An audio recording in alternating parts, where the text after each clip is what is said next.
மற்றும் அத்தனை நல்ல இதயங்கள் நல்ல நண்பர்கள் முன்னிலையில் இன்று நடைபெற்று கொண்டிருக்கிறது. இந்த பைக் டாக்ஸி திரைப்படத்தின் கலைஞர்களை உங்களுக்கு அறிமுகப்படுத்துகிறோம். திரைப்படத்தின் தயாரிப்பாளர் நியூ நார்மல் ஃபிலிம் ஃபேக்டரி திரு இளஞ்செழியன் அவர்களை இந்த திரைப்படம் பற்றி ஒரு சில வார்த்தைகள் உங்கள் முன். மற்றும் பத்திரிகை நண்பர்கள் அனைவருக்கும் என் வணக்கம். கணபதி பாலமுருகன் இதுவரைக்கும் இயக்கிய 2 படங்களுமே அனைவருக்கான படம். அதில் ஒரு காட்சி கூட முகம் சுளிக்க வைக்காது. இன்னும் ஒரு படி மேலே சொல்லணும் அப்படின்னா, இந்த லைசன்ஸ் படம் பார்த்தீங்க அப்படின்னா, அது ஒரு பெண் பாதுகாப்பை, ஒரு பெண்மையை மையமாக வைத்து எடுத்த படம். கதையை பொறுத்த வரைக்கும் அது ஒரு மிக சிறந்த கதை. ஒரு சமூக அக்கறையோடு எடுத்த படம் லைசன்ஸ். அந்த சமூக அக்கறை அவருடைய 3வது படமான பைக் டாக்ஸியிலும் தொடரும் என்று நாங்கள் மிக ஆழமாக நம்புகிறோம். நியூ நார்மல் ஃபிலிம் ஃபேக்டரியை பொறுத்தவரை எத்தனை படங்கள் நாங்கள் தயாரித்தோம் என்பதை விட எத்தகைய படத்தை நாங்கள் தயாரித்தோம் என்பதுதான் மிக முக்கியமாக நாங்கள் பார்க்கின்றோம். பைக் டாக்ஸி ஹீரோ இல்லாத சப்ஜெக்டான்னு கேட்டிங்கன்னா இல்லை. பைக் டாக்ஸியில் ஒரு மிகப்பெரிய ஹீரோவை நாங்கள் இன்ட்ரடியூஸ் பண்ணுறோம். அவங்க பேர் நக்ஷா. ஹீரோ ஹீரோயின் எல்லாமே அவங்க தான். ஒரு ஜெண்டர் ஸ்டீரியோ டைப்பை உடைத்து ஆண்கள் மட்டுமே வேலை செய்யக்கூடிய சில துறைகளில் அந்த ஜெண்டர் ஸ்டீரியோ டைப்பை உடைத்து பெண்களும் இந்த வேலையை பார்க்க முடியும் என்பதை ஒரு திரைப்படம் வாயிலாக மிக அழகாக சொல்ல வருகிறார் நக்ஷா. நக்ஷா ஒரு நல்ல பர்ஃபார்மர். இந்த படம் முடிஞ்ச உடனே நக்ஷாவை ஒரு மிகப்பெரிய ஒரு லீடு ஹீரோயினா, தமிழ்நாட்டில் ஒரு மிக சிறந்த ஹீரோயினா நீங்கள் பார்ப்பீங்க அப்படின்றதுல நாங்கள் ரொம்ப தெளிவாக நம்புகிறோம். எங்களுடைய கேஸ்ட் அண்ட் க்ரூ ரொம்ப நம்புகிறோம். அதை நீங்கள் திரைப்படம் வந்த பிறகு நக்ஷாவுடைய பெர்ஃபார்மன்ஸ் நீங்களே பார்ப்பீங்க. பைக் டாக்ஸியை பொறுத்தவரை கதை சுருக்கம் என்ன அப்படின்னா, ஆண்கள் மட்டுமே வேலை செய்யக்கூடிய அந்த ஒரு வேலையை ஒரு பெண் முதல் முறையாக ஒரு பைக் டாக்ஸி டிரைவராக செல்கிறார். அவர்களை சுற்றி இருக்கும் அந்த பெண்மையை மையமாக கருத்தில் கொண்டு எடுக்கக்கூடிய படம். அவர் அந்த துறையில் அந்த வாழ்க்கையில் சந்திக்கக்கூடிய பல மனிதர்களுடைய கதை சம்பவம் தான் இந்த பைக் டாக்ஸி. இதுவும் ஒரு நெகிழ்ச்சியான கதையாக இருக்கும் என்பதை நாங்கள் மிக தெளிவாக நம்புகிறோம். ஒரு சமூக அக்கறையோடு மட்டுமே கணபதி பாலமுருகன் படம் எடுப்பார் என்பதை தனிநபராக நான் மிக முக்கியமாக நம்புகிறேன். இந்த திரைப்படம் வெற்றி பெற உங்களுடைய அனைவரின் வாழ்த்துக்களும் எங்களுக்கு ஆசீர்வாதங்களும் தேவை. நன்றி, வணக்கம். எல்லாருக்கும் வணக்கம். கணபதி பாலமுருகன் இயக்கத்தில் நான் ஒளிப்பதிவு பண்ணுறேன். இந்த படத்தோட கதை ஃபுல்லாக ஒரு பைக் டாக்ஸி பற்றின கதை. ஸோ ஒளிப்பதிவும் சரி எல்லாமே டிஸ்கஸ் பண்ணியிருக்கோம். நிறைய எக்ஸ்டீரியர் ஷாட்ஸ் இருக்குது. என்னோட பெஸ்ட் ஒர்க் இந்த படத்தில் கண்டிப்பாக இருக்கும். நன்றி. எல்லோருக்கும் வணக்கம். முதல்ல ரஹனா மேம்க்கு வணக்கம். ரொம்ப வருஷத்துக்கு அப்புறம் மேமை நேரில் பார்க்குறேன். கதை கேட்கணும்னு இல்லை, ஏன்னா பாலானா எப்படி எடுப்பாங்கன்னு தெரியும். அந்த படத்தில் ஒரு பயணத்தை பற்றி படம் இல்லையா, அதனால் அவரோட பயணமும் நான் பார்த்துருக்கேன் வாழ்க்கையில். அதனால் நல்லாவே சிறப்பாக இருக்கும். அவர் எந்த மாதிரியான சூழல் தந்தாலும் சிறப்பாக எழுதிடுவோம் அப்படிங்கிறது தான் தமிழ் துணையாக இருக்குது. ப்ளஸ் ப்ரொடியூசர் சார் சொன்ன போல் பெண்கள் சில துறைகளுக்குள்ளே வரவே முடியாது அப்படின்ற மாதிரியான ஒரு ஆண் மையம் இருக்கு இல்லையா, அதை உடைக்கக்கூடிய நிறைய துறைகள் இன்றைக்கி வந்துடுச்சு. நிறைய பேர் உள்ளே வந்துட்டோம். இந்த படம் அதற்கான ஒரு முன்னோட்டமாக திரைத்துறையில் இருக்கும் அப்படிங்கிறது நல்லாவே தெரியுது. அவங்க நடிக்கிறவங்களுக்கு முதற்கண் வாழ்த்துக்கள். ஆமாம், சிறப்பாக வரட்டும். எல்லாருக்குமே மகிழ்ச்சி. அண்ணனோட அவரோட முதல் படத்தில் எழுதியிருந்தேன். 2வது படம் கொஞ்சம் எழுத முடியல. இப்போ இந்த படத்தில் மீண்டும் இணைஞ்சிருக்கோம். ரஹனா மேடத்தோடையும் அப்படி தான். மேடமோட ஒரு படம் ஒர்க் பண்ணியிருந்தேன், நிலம் நீர் காற்றுன்னு ஒரு படம். அந்த படமும் ஒரு சமூக பிரச்சனை பேசின படம் தான். இதுவுமே சமூகத்தில் இருக்கக்கூடிய ஒரு மைய விஷயத்தை அலசக்கூடிய திரைப்படமாக இருக்குது. உலக அளவில் உலக திரைப்படங்களில் நிறைய படங்கள் இந்த பயணத்தை குறித்து நிறைய ஆழமான பயணத்தின் வழியாக நிறைய தத்துவங்களை பேசிய படங்கள் உண்டு. ஈரானிய படங்களில் நிறைய படங்கள் நீங்கள் பார்க்கலாம். அதில் பெரும்பாலும் எல்லா படங்களுமே ஒரு பயணம் சார்ந்த திரைப்படமாக இருக்கும். அப்பாஸோட திரைப்படங்கள் குறிப்பாக சொல்லணுன்னா அப்பாஸ் கைராசாமியோட படம், அதில் டாக்ஸி வச்சு ஒரு படம் பண்ணியிருப்பார் அவர். ஒரு டாக்ஸி டிரைவர், அவங்க சந்திக்கிற பேசஞ்சர்ஸ், அவங்களுக்கு இடையில் இருக்கக்கூடிய ஊடாடல்கள், அதன் வழியாக ஒரு வாழ்க்கையின் தத்துவத்தை மிக சிறப்பாக சொல்லக்கூடிய படமாக அவருடைய படங்கள் இருக்கும். எனக்கு தெரிஞ்சு இந்த படமும் ஒரு பெண்ணை மையமாக வைத்துக்கொண்டு வாழ்க்கையின் அடிநாதமாக இருக்கக்கூடிய அந்த கேள்விக்குறியான தத்துவம் என்ன அப்படிங்கிறது அந்த படம் அலசும் அப்படின்னு நான் நினைக்கிறேன்.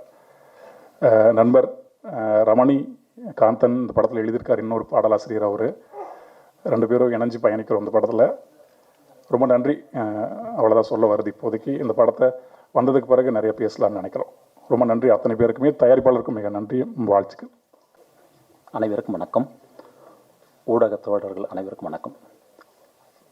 பேருழைப்புனா எங்களுடைய இயக்குனர் கணபதி பாலமுருகன் தான் பார்க்கணும். லைசன்ஸில் எனக்கு அறிமுகம் கொடுத்து ஒரு பாடலாசிரியராக கொண்டு வந்து அதுக்கு முதல்ல நன்றி தெரிவிச்சுக்கிறேன்.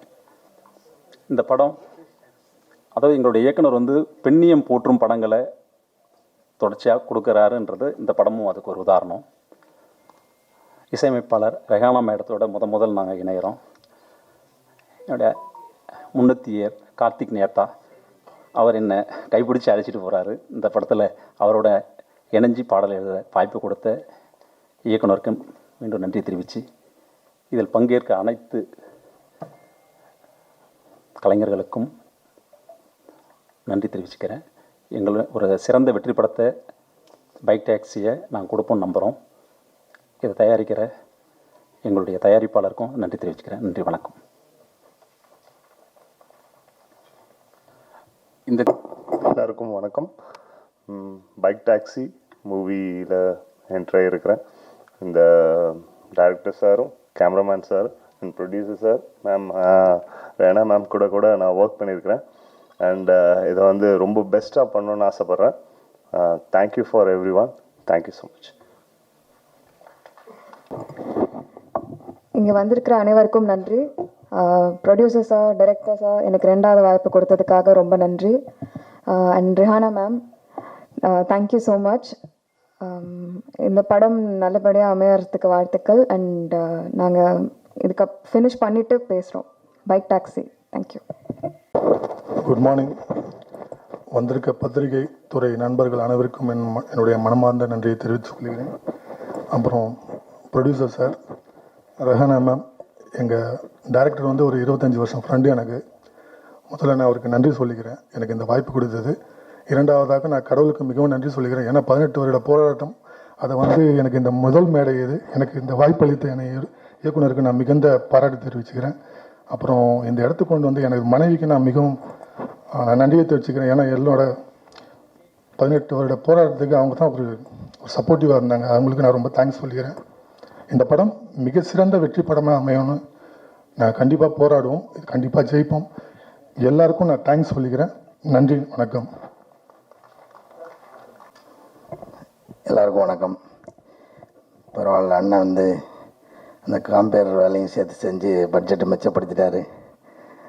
ரொம்ப மகிழ்ச்சி.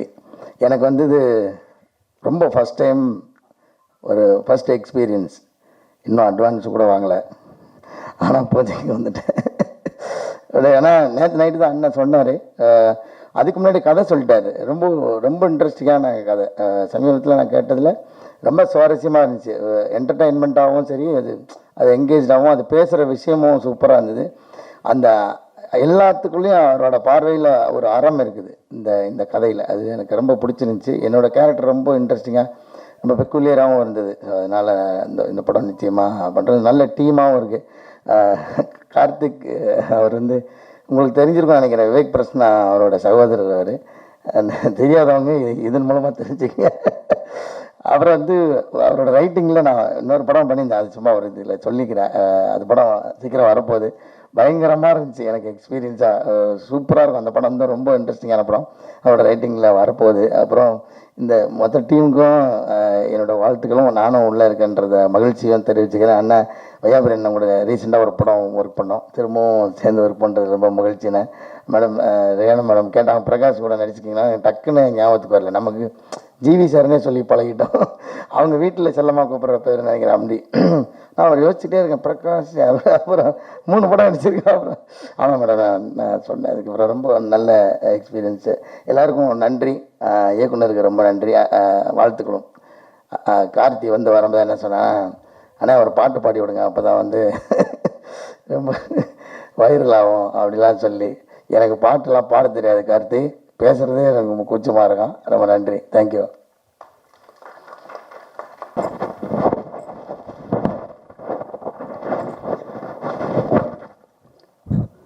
அனைவருக்கும் வணக்கம்.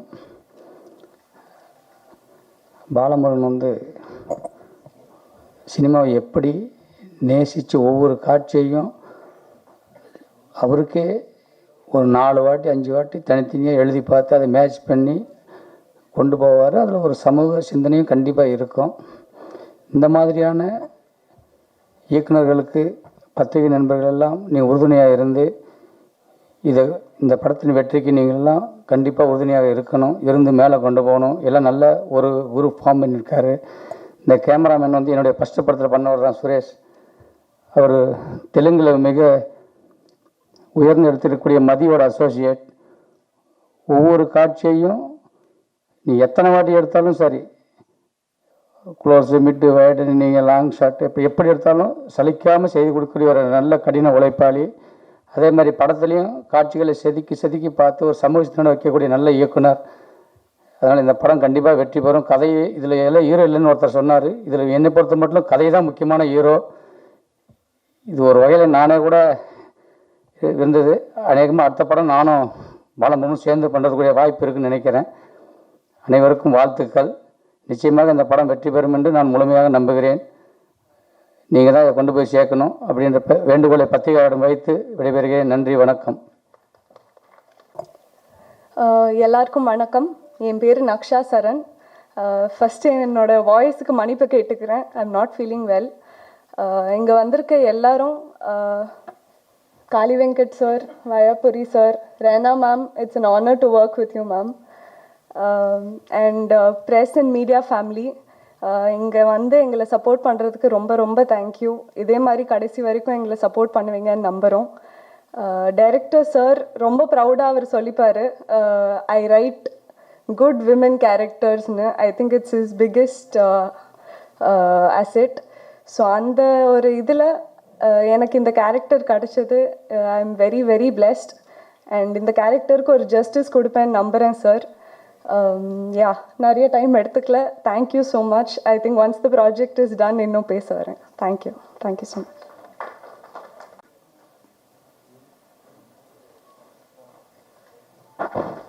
எல்லாருக்கும் வணக்கம். சார் வந்து பெண்மையை போற்றும் கதாபாத்திரங்கள் பண்ணுறேன்னு சொன்னார். ஆனால் உண்மையிலே பெண்மையை போற்றவர் தான். ஏன்னா அவர் வந்து பேசும்போது எங்ககிட்ட சொன்னது என்னென்னா, ஏன் விமன் நிறைய இடங்களில் வளராமல் இருக்காங்க, இன்னும் நிறைய வளரணும், நிறைய விமன் இந்த இண்டஸ்ட்ரிக்கு வரணும் அப்படின்னு பேசும்போது எனக்கு ரொம்ப பிடிச்சிருந்தது. நம்மளை மதிக்கிறவர் மட்டும் இல்லை, நம்மளை இன்னும் உயர்த்தணும்னு நினைக்கிறவர் அப்படின்னு அந்த ஒரு எண்ணம் வந்து எனக்கு ரொம்ப பிடிச்சிருந்தது. நெக்ஸ்ட் அவர் சொன்ன கதை வந்து I was so impressed with that story. It was so good. அது இது வரைக்கும் நான் கேட்ட கதைகளில் சூப்பராக இருந்தது. Lakshya is very lucky to get this role. Really I'm telling you. அவங்க ஒரு நதியா மாதிரி, சுஹாசினி மாதிரி டெஃபினட்டாக வருவாங்கன்னு நினைக்கிறேன். அந்த மாதிரி ஒரு பொட்டென்ஷியல் உள்ள படம். அவங்க தான் இல்லை ஹீரோ ஹீரோயின் எல்லாமே. So it's an amazing story which I have 100% confidence. The almighty should make it a big success. Thank you so much.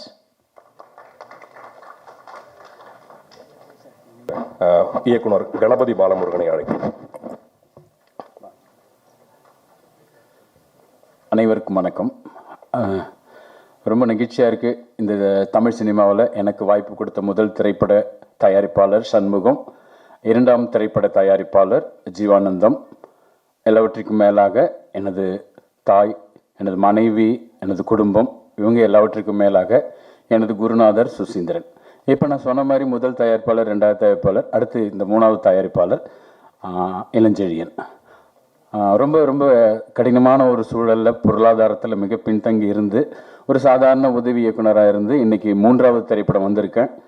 அது வந்து நிச்சயமாக ஒரு தனி மனித முயற்சியும் தாண்டி சக நண்பர்கள் சக தோழர்கள், சக குடும்பத்தினர்கள், உறவினர்கள். சார் ஒரு 3 படம் சினிமாவில் பண்ணுறதே இன்றைக்கி ரொம்ப அபூர்வமான ஒரு விஷயமா தான் இருக்குது, கடினமாக தான் இருக்குது. சிறிய படங்கள் தான் பண்ணுறோம், ரொம்ப ரொம்ப சிறிய படங்கள் பண்ணுறோம் அப்படின்ட்டு அந்த படம் தேட்டருக்கு வர்றதுலேருந்து அவ்வளோ பிரச்சனைகள் இருக்குது. எல்லா கடினமான காலங்களையும் கடந்து இந்த நிலைக்கு நான் வருவதற்கு காரணமாக இருந்த அத்தனை நல்ல இதயங்கள், அதாவது ஜிபேலே என் வாழ்க்கை நடந்துட்டு இருந்துச்சு. அப்படி ஒரு நல்ல இதயங்கள் இருக்காங்க. நைட்டு 12 மணிக்கு 1 மணிக்கு எல்லாருடைய வாழ்க்கையும் அப்படி தான் இருக்குது. ஸோ இந்த நிமிஷம் வரைக்கும் எனக்காக உதவிய அத்தனை நல்ல இதயங்களுக்கு நன்றி கூறிட்டு நான் இந்த திரைப்படத்தை பற்றி பேசுகிறேன். பைக் டாக்ஸி ரொம்ப ஸ்ட்ராங்காக இருப்போம். இந்த டே இன்னும் ஷூட்டிங்கே போல் டிசைன் பண்ணியிருக்கோம்.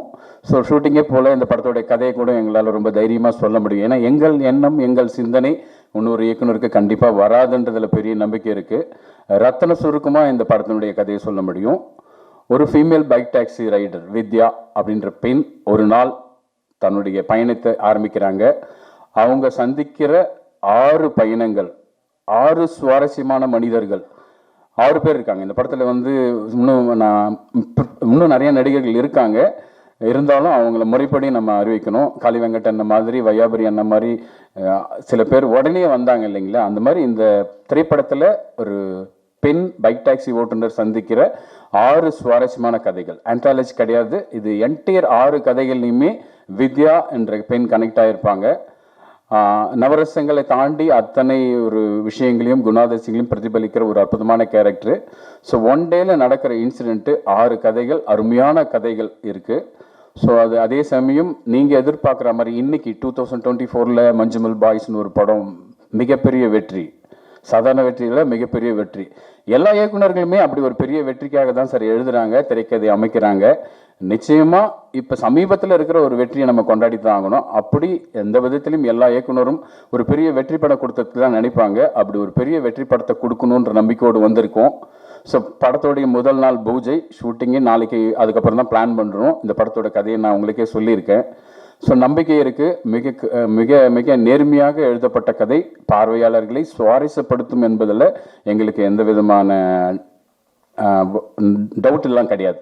ஸோ இந்த வாய்ப்பிற்கு எனக்கு உதவிய அத்தனை இதயங்கள், யாராவது பேர் சொல்ல மறந்துட்டாலும் பரவாயில்ல, அதுக்கு தான் சொன்னேன், அத்தனை நல்ல இதயங்களுக்கும் நன்றி கூறுகிறேன். இந்த திரைப்படத்தின் மூலமாக நிச்சயமாக ஒரு தேர்ந்த மிக சிறந்த இயக்குனராக என்னுடைய பயணம் இருக்கும். அதுக்கு என்னுடைய அத்தனை உறவுகளுக்கும், திரையுலக சொந்தங்களுக்கும், திரையுலக நண்பர்களுக்கும், உறவுகளுக்கும், நண்பர்களுக்கும் நன்றி. நிச்சயமாக அதாவது என்ன உரை எல்லாமே நன்றி உரையாக தான் இருக்கும் பார்த்தீங்கன்னா. ஸோ நன்றி அப்படின்றத தாண்டி அன்பை விதைக்கிறோம். பேரன்பு பெருத்தோங்கட்டும். மிக்க நன்றி.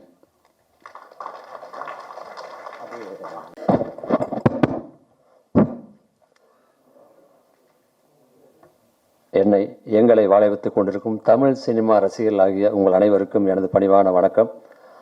இயக்குனர், ஒளிப்பதிவாளர், எடிட்டர், இசையமைப்பாளர் மற்றும் எனது சகோதரர் காளி வெங்கட், இன்னும் நடிக்க இருக்க மற்றவங்க, பத்திரிகை நண்பர்கள், ஊடக நண்பர்கள் அனைவருக்கும் இனிய காலை வணக்கம்.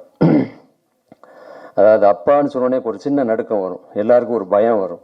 அதாவது அப்பா ஸ்தானத்துக்கு போயிட்டோன்னா ஆல்ரெடி போயாச்சு, 2 பிள்ளையை பெற்றாச்சு, நீங்கள் புதுசாக ஏதோ அப்பா வரேன்னு நினச்சிட்டு இருக்காங்க. அப்பானா நிறைய பொறுப்புகள் இருக்கும். ஆனால் இதில் அப்பா இருக்காரு, அப்பாவை விட பொறுப்பு அதிகமாக இருக்கிறது நம்ம லக்ஷா. உண்மையிலே அந்த கதையை கேட்கும்போது ரொம்ப வருஷம் கழிச்சு யாரும் நம்மளை கூப்பிட்டு கதை சொல்ல போகிறதில்ல, வாங்க ஒரு 4 நாள் ஒர்க்கு, அது அவர் கூட வர்றீங்க, இவர் கூட வர்றீங்க அப்படின்னு சொல்லிட்டு போவாங்க. ஆனால் முதலாக கூப்பிட்டு ஒரு கதையை சொல்லி ரொம்ப வருஷத்துக்கு அப்புறமா அந்த கதை சொல்லி முடிச்ச உடனே அவரை கட்டி பிடிச்சி, உண்மையிலே அவர் சொல்லிட்டு இருக்கும்போதே நான் அழுதுட்டேன். அவ்வளவு பிரமாதமாக அந்த எந்த கேரக்டருமே சின்னது பெருசு சொல்ல முடியாது, அத்தனை கேரக்டரும் அவ்வளவு அற்புதமாக இருந்தது. நான் லைசன்ஸ்னு ஒரு படம் ஒரே ஒரு நாள் ஒர்க் பண்ணேன். அவர் கூட அப்போ பேசலை என்கிட்ட. அந்த அசிஸ்டன்ட் விட்டு பேச சொல்லி, இப்போ சார் இந்த கதையில் வந்து நீங்கள் தான் இதை சொல்கிறது, உங்கள் மூலமாக தான் இந்த லைசன்ஸ்னால் என்னங்கிறது ரிவீல் ஆகும், அதில் ஒரு நாள் தான் சார் ஒர்க்கு, ஆனால் கொஞ்சம் எனக்காக பண்ணுங்க அப்படின்னு சொன்னார். சரி போய் பார்த்தேன், என்ன கேரக்டர் என்ன எதுவுமே சொல்ல, ஒரே நாள் நடிச்சாச்சு முடிச்சாச்சு. ஆனால் அவர் அங்கே பேசுவாரா பேச மாட்டாரானே தெரியல. இவர் மட்டும் பேசாமல் உட்காந்துக்கார், மற்றவங்க எல்லாம் பேசுகிறாங்க. இவர் என்ன கதை சொல்ல போகிறார் நம்மகிட்ட அப்படின்னு சொல்லிட்டு தான் போனேன். ஆனால் உண்மையிலே மிரள வச்சுட்டார். நான் கணபதியை பார்த்துருக்கேன், கணபதியோடு சேர்ந்து முருகனை இப்போ தான் பார்க்குறேன். அண்ணன் தம்பி 2 பேர்த்தையும் ஒரு உருவத்தில் பார்க்குறேன். உண்மையாக ரொம்ப பிரமாதமாக கதை சொன்னார். ஒரு படம் இல்லை, 2 படம் இல்லை, 3ஆவது படம், அதாவது 1ல் விட்டால் 3ல் பிடிப்பான்னு சொல்லுவாங்க. 3ஆவது படம் கண்டிப்பாக இந்த படம் பெரிய வெற்றி படமாக அமையும் நான் அவர்கிட்ட சொன்னேன். சொல்லிட்டு சொன்னேன் ஹீரோயின் யாருன்னு கேட்டேன். இந்த மாதிரி லக்ஷான்னு ஒருத்தங்க புதுசாக பண்ணுறாங்க அப்படின்னு சொல்லி சொன்னார். சார் அந்த புதுசாக பண்ண இது வந்து கதை வந்து நீங்கள் சொன்ன மாதிரி பாலச்சந்தர் சார் படத்தில் வர்ற ஹீரோயின் மாதிரி வெயிட்டான கேரக்டராக இருக்குது. அந்த புதுசாக ஒரு ஹீரோயின் பண்ணும்போது அவங்க அதுக்கு உண்டானது இருக்கான்னு கேட்டேன். அப்போ 2-3 ஃபோட்டோஸ் அப்போ அந்த செல்லில் எடுத்து காமிச்சார். சார் முதல்ல இவங்களை பார்த்தேன், அப்புறம் இந்த ஃபேஸில் நீங்கள் இருக்கீங்க, அதனால தான் உங்களுக்கு தகுந்த மாதிரி ஒரு பொண்ணை பார்த்தேன். இந்த பாருங்க உங்கள் ஃபேஸையும் அவங்க ஃபேஸையும் மேட்ச் பண்ணியிருக்கேன். அது மட்டும் இல்லை, இவங்களை 2-3 சீனும் எடுத்து பார்த்தேன், எக்ஸலண்ட்டாக பண்ணாங்கன்னு. உண்மையிலே இங்கே வந்து உட்காந்தோடனே பார்த்தேன், நிஜமாவே இந்த பொண்ணால் எந்த கேரக்டர் வேணாலும் பண்ண முடியுங்கிற தைரியம் எனக்கு பார்த்தோன்னே வந்துருச்சு. ஏன்னா எப்போவுமே கூச்சம் இல்லாமல் இருந்தால் போதும், தாராளமாக என்ன கேரக்டர் வேணாலும் பண்ணலாம். அதுபோல் அவ்வளோ அழகாக பண்ணார். இந்த இளஞ்செழியன் சார், அவரை பற்றி சொல்லணும்னா போன படம் லைசன்ஸு எந்த அளவுக்கு அது வசூல் வந்ததுன்னு தெரியல. ஆனால் நல்ல படம்னு நீங்கள் எல்லாருமே எழுதுனீங்க, விமர்சனத்தில் ரொம்ப அழகாக எழுதியிருந்தீங்க. ஆனால் அந்த படம் ஒருவேளை அவருக்கு வந்து லாஸ் ஆகிருந்தா கூட அதை பொருட்படுத்தாமல் சமூகத்துக்கு தேவையான ஒரு நல்ல விஷயத்த சொல்கிறீங்க. அடுத்த படத்துக்கும் உங்களுக்கு உறுதுணையாக இருப்பேன்னு சொல்லி வந்து நிற்கிறார் பாருங்க. உண்மையில் அந்த இளைஞர் அண்ணனுக்கு எனது மனமார்ந்த வாழ்த்துக்களை சொல்லிக்கிறேன். உனக்கு காளி வெங்கட் நானும் ஒரு 10 நாளைக்கு முன்னாடி ஒரு ஷூட்டிங்கில் இருந்தோம், அதான் சொன்னார் அவர். அப்போ நடிச்சிட்டு இருக்கும்போது நான் சொன்னேன், வெங்கட்டு இந்த மாதிரி ஒரு கதை கேட்டேன், இந்த மாதிரி பாலா சொன்னாரா உங்ககிட்ட, ரொம்ப பிரமாதமான கதை, உங்களுக்கு கூட ஒரு கேரக்டர் சொன்னார் அதில் அப்படின்னு. ஆமாண்ணே பேசுனாங்கண்ணே, என்ன கதை கேட்கல அப்படின்னாரு. நீங்கள் ஃபஸ்ட்டு அந்த கதையை கேளுங்க, அதுக்கப்புறம் நீங்கள் முடிவு பண்ணுங்கன்னு. இந்த சொல்கிறேன், இந்த 2-3 நாள் முடிச்சேன்னு சொல்கிறேன். அடுத்து 2-3 நாள் கழிச்சு டப்பிங்கில் போய் பார்க்குறேன், உடனே ராஜன்ட்ட கேட்குறேன், அண்ணே பேசியாச்சுண்ணே, இந்த கதை சொல்லிட்டு இருக்கார் டைரக்டர் அப்படின்னார். அந்த கதையை கேட்டு விட்டு அவர் சொன்ன மாதிரி அட்வான்ஸ் வாங்காமல் சம்பளம் பேசாமல் கதையை கேட்டு இந்த கேரக்டர் கேட்டு பிடிச்சி வந்தது தான் நானும் காளி வெங்கட்டும். இது போல அந்த ஹீரோயின் வந்திருக்காங்க. இப்போ ரெகனா மேடம் கேட்டாங்கன்னு சொல்லி காளி வெங்கட் சொன்னார், ஜிவி கூட நிறையா படம் நடிச்சிருக்கலான்னு. ஜிவி கூட ஒரு படம் கூட நடிச்சதில்லை நான். அதே மாதிரி உங்க இசையிலையும் ஒரு படம் கூட நடிச்சதில்லை. முத நீங்க வாசிச்சு நடிக்கிறேங்கிறப்ப உண்மையிலே ரொம்ப சந்தோஷமா இருக்கு. அதுவும் இல்லாம எனக்கு வந்து ரீரெக்கார்டிங் ஸ்கோர் உங்களுக்கு நிறையாவே இருக்கு. நீங்க கேட்டிருப்பீங்களே கதையை, நீங்க கதை கேட்டுட்டு சொன்னார், டைரக்டர் சொன்னார், நீங்க கதை கேட்டு ரொம்ப பிடிச்சிருக்குன்னு சொன்னாங்க ரெகனா மேடம்னு சொல்லி. ரெகனா மேடம் மட்டும் இல்லை, யாரு கதை கேட்டாலும் அத்தனை பேருக்கும் பிடிக்கும், யாரு படம் பார்த்தாலும் அத்தனை பேருக்கும் பிடிக்கும். கண்டிப்பாக இந்த கதை எல்லா இடத்துலையும் பேசப்படும். அடுத்த மகளிர் தினம் வரும்பொழுது கண்டிப்பாக இந்த படத்தை போற்றி பேசுவாங்க, பல விருதுகள் கொடுப்பாங்க, இது வேணா உறுதி கண்டிப்பா. அதனால இந்த படத்துல ஒர்க் பண்ற டெக்னீஷியன், எடிட்டர், கேமராமேன் அத்தனை பேருக்கும் உண்மையிலே இப்படி ஒரு படம் நம்ம ஒர்க் பண்ணலையே அப்படின்னு சொல்லிட்டு மற்றவங்க ஏங்குவாங்க. ஏன்னா இந்த மாதிரி சில கதைகள் சில படங்கள் மட்டும்தான் அமையும். அதுபோல இந்த படம் அமைஞ்சிருக்கு. இந்த படம் இன்னைக்கு வந்து மாசி முடிஞ்சு பங்குனி ஆரம்பிக்குது. மாசியும் பங்குனியும் முடிஞ்சு ஆரம்பிக்கிற நேரத்தில் ஆரம்பிச்சிருக்கீங்க. கண்டிப்பாக இது வெற்றி படமாக அமையும்.